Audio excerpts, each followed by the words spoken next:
Welcome Pushkar भाई, स्वागत है आपका हमारे पॉडकास्ट में। आपके पॉडकास्ट करने का जो हमें आइडिया है, हमें हमारी ऑडियंस ने दिया। जी। हमने हमारी ऑडियंस से पूछा कि भाई साहब अगला पॉडकास्ट किसके साथ करना चाहिए, तो कमेंट में बहुत भारी डिमांड आई आपकी। तो मैंने कहा चलो भाई साहब फिर पुष्कर भाई से जल्दी करना पड़ेगा। लिस्ट में तो नाम था, लेकिन ऑडियंस ने कहा भाई साहब और जल्दी करना है, तो आपके पास पहुंच गए हैं। Thank you. तो मैं चाहता हूँ कि पुष्कर भाई के बारे में, देखो एक चीज़ मुझे लगती है हमेशा कि सोशल मीडिया पे जो आदमी दिखता है उसका एक पर्सनैलिटी का पार्ट दिखता है, पूरी पर्सनैलिटी नहीं दिखती।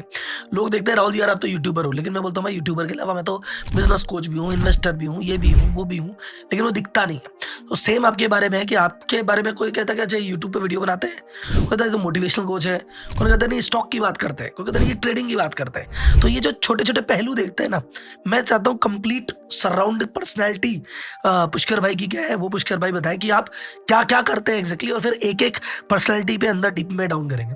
तो who is Pushkar Raj Thakur to the audience?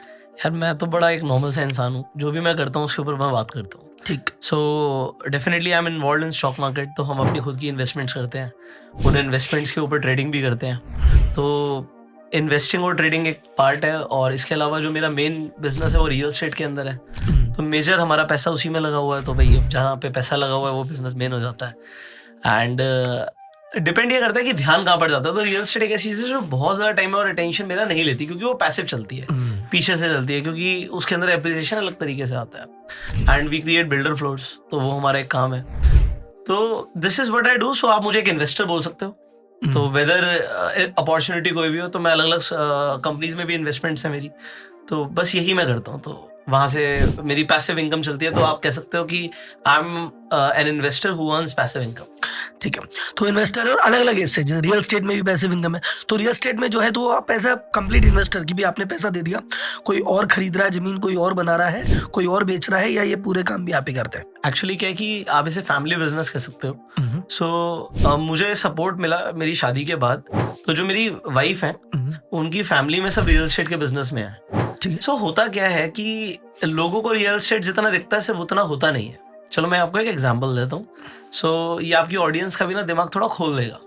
तो लोगों को रियल एस्टेट का व्यापार क्या लगता है, जैसे लोगों को लगता है कि भाई जो जनरली दिल्ली एनसीआर में लगता है कि आप प्लॉट खरीदते हो, आप प्लॉट को महंगे रेट पे बेच देते हो, तो दिस इज सिंपली ट्रेडिंग। आपने कोई जमीन खरीदी, उसे होल्ड किया, मान लो कोई आपने एक लैंड खरीदा, वहां से हाईवे निकल गया, तो आपको उससे फायदा हो जाता है। लोगों को ऐसा समझ आता है। उसके तीसरी चीज क्या समझ आती है, आपने एक प्लॉट खरीदा, उस पर आपने यहाँ पे फ्लोर्स का कंसेप्ट है, तुमने फ्लोर बनाया, फ्लोर बेच दिया, तो उससे फायदा हो गया। इसके अलावा क्या लोगों को लगता है कि आप एक बड़ी लैंड लेते हो, उसमें रोड्स भी खुद बनाते हो, उस कॉलोनी को डेवलप करते हो, तो उसे कहते हैं प्लॉट कटिंग करना। तो वो एक अलग बिजनेस हो गया। अब मैं आपको एक बिजनेस बताता हूँ। तो अब क्या कि रियल एस्टेट के बिजनेस के ऊपर मैं खुल के बात इसलिए भी कर सकता हूँ क्योंकि इसमें मेरा ना कंपटीशन चाह के भी नहीं आ पाएगा, क्योंकि इसके अंदर ना आइडिया से ज़्यादा इंपॉर्टेंट है पैसा। तो पैसे बहुत लगते हैं, और इसीलिए आपको कभी सपोर्ट की भी जरूरत होती है। तो जैसे मुझे मिला, मैंने बोला मुझे फैमिली से सपोर्ट मिला, क्योंकि कभी ना कभी तो सपोर्ट तो हर किसी को चाहिए। मेरे पापा से नहीं मिला, बट मैंने बोला कि अलग अलग तरीके का सपोर्ट होता है, और आइडिया भी एक बहुत बड़ा सपोर्ट होता है कि आपको करना क्या है। सो मैं आपको एक आइडिया देता हूँ। एग्जाम्पल है, किसी ने एक ऐसी जगह पर जहाँ पे लोगों का फुटफॉल बहुत है, अब वो फुटफॉल टूरिज्म फुटफॉल भी हो सकता है, ठीक है। तो कोई ऐसी जगह जहाँ पे मान लो एक हिल स्टेशन है, हिल स्टेशन पे कहीं कहीं पर तो आपको दिखता है कि भाई ऑलरेडी होटल्स बने हैं, लोग रह रहे हैं, और काफी सारी हिली एरियाज खाली पड़े होते हैं, ठीक है।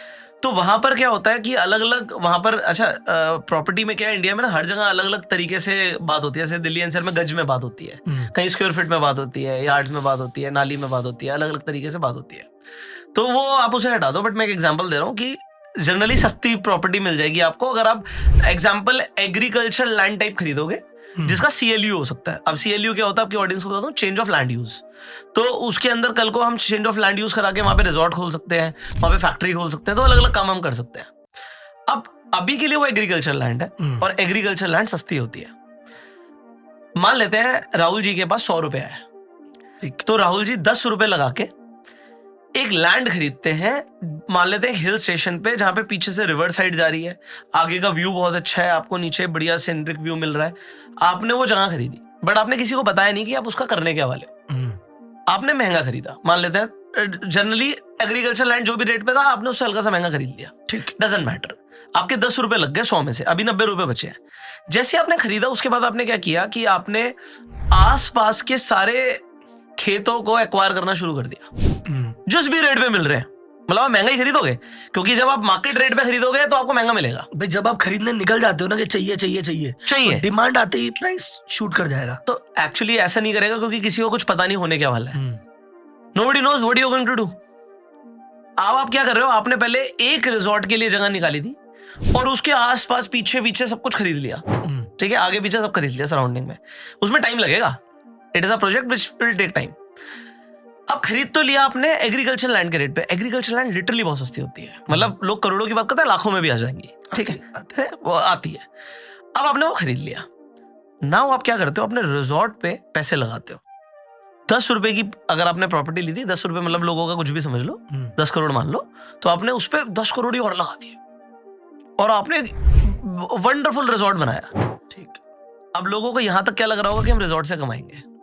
हम रिजॉर्ट से कमाने नहीं वाले, आसपास की लैंड से कमाएंगे। हम क्या करने वाले हैं, हम बनाएंगे भी ऐसे नहीं, हम पहले किसी बड़ी चेन से कांटेक्ट करेंगे।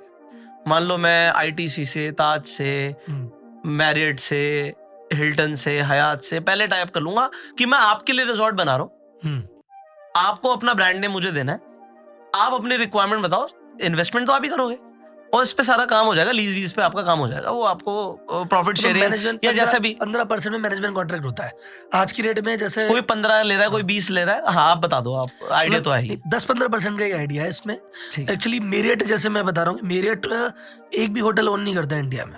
मेरियट कह रहा है मैं तो बस लेबल बेच रहा हूँ, कोई भी नहीं कर रहा है, ना इंटरकॉन्टिनेंटल करता है। ये ज्यादातर, मतलब कुछ करते भी हैं, बट जो चेन है, ज्यादातर चेन को प्रॉपर्टी खरीदने में कोई शौक नहीं है। उसको यह है किसी की चली चलाए या मेरे अकॉर्डिंग बनी बनाई प्रॉपर्टी मिल जाए, वो मेरे अकॉर्डिंग काम करे, मेरे नॉर्म्स पे काम करे, तो वो चाहता है। अब अल्टीमेटली उससे फर्क नहीं पड़ता, क्योंकि हमें तो रिजॉर्ट से कमाना ही नहीं है। हम तो कह रहे हैं हमने रिजॉर्ट बनाना है हयात के लिए, हमने रिजॉर्ट बनाना है जेडब्ल्यू के लिए, हमने रिजॉर्ट बनाना है आईटीसी के लिए, किसी को भी दे देना है। आपने इंटरकॉन्टिनेंटल को दे दिया, ठीक है, अब उनका नाम आ गया। अब होता क्या है कि मान लो किसी कोने में, किसी हिल स्टेशन पे हयात है, तो बंदा सर्च करके चला जाएगा, हयात है यार, 5 स्टार मिलेगा, लग्जरी मिलेगा, तो बंदा वो कहाँ है उससे फर्क नहीं पड़ता। आप गूगल मैप्स पे डालोगे, आप पहुंच जाओगे, है ना। अब आप पहुंच गए, लोग आने शुरू हो गए, रिजॉर्ट चलना शुरू हो गया। अब जैसे रिजॉर्ट चलना शुरू हो गया, नया नाम आ गया, हयात खुला हुआ है या मैरियट खुला हुआ है, अब आसपास में लैंड की डिमांड आ जाएगी। यार ये यहाँ चल रहा है, क्योंकि जो चलती चीज उसके बगल में यार एक अपन भी खोल देते हैं। देखो पहले क्या होता था, पहले ये होता था कि किसी ने गवर्नमेंट के अंदर से पता लगाया कि यहाँ पे हाईवे आने वाला है और तब जमीन खरीद ली। अब आम आदमी को तो नहीं पता हाईवे कब आएगा, कौन लाएगा, कहाँ आएगा, तो हाईवे खुद ही बना दो। तो हाईवे के एग्जाम्पल मैंने दिया resort. There can be an number of things, hospital हो सकता है, स्कूल हो सकता है, मैं एग्जाम्पल दे रहा था। तो एक आपने रिजॉर्ट बनाया, रिजॉर्ट से पैसे नहीं कमाने थे, रिजॉर्ट तो चलाना है। रिजॉर्ट बढ़िया चलाया, आसपास की लैंड बेच दी आपने, मान लेते 80 रुपए लगाए थे आसपास की लैंड पे, 400 रुपए की लैंड हो गई, वो 5 गुना हो गया, वो काफी। एग्जाम्पल दिया मैंने, आपने उसे बेच दिया, हो गया काम। रिजॉर्ट तो और अच्छा निकल जाएगा, और अच्छी रेट पे बनी बनाई चीज, चलती चीज, कैश फ्लो की चीज। आपने उससे कुछ नहीं कमाया। मैं कहता हूँ आपने 20 रुपए लगाए थे, 25 पे ही बेचा, उस पे तो कमाना ही नहीं था ना। आपने 10 रुपए की जमीन खरीदी थी, 10 रुपए आपने ऊपर लगाए, 25 में बेच दिया। जो लेने वाला इन्वेस्टर बहुत खुश हो रहा है, बट आपका मेन बिजनेस क्या था? मेन बिजनेस था आसपास की चीजों के भाव बढ़ाने का, और वो खरीदी एग्रीकल्चर थी, और अब बिकेगी। आप आसपास रिजॉर्ट कमर्शियल करके आप बेचोगे तो और ज्यादा रेट पे बिक सकती है, अगर बेचो तो। देखो सामने वाला एग्रीकल्चर बेचो तो भी बुरी नहीं है। सबको पता है कि सीएलयू, अगर एक जगह सीएलयू होना शुरू हो गया तो सीएलयू हो जाएंगे, वो उसकी सरदर्दी, वो कैसे कराएगा।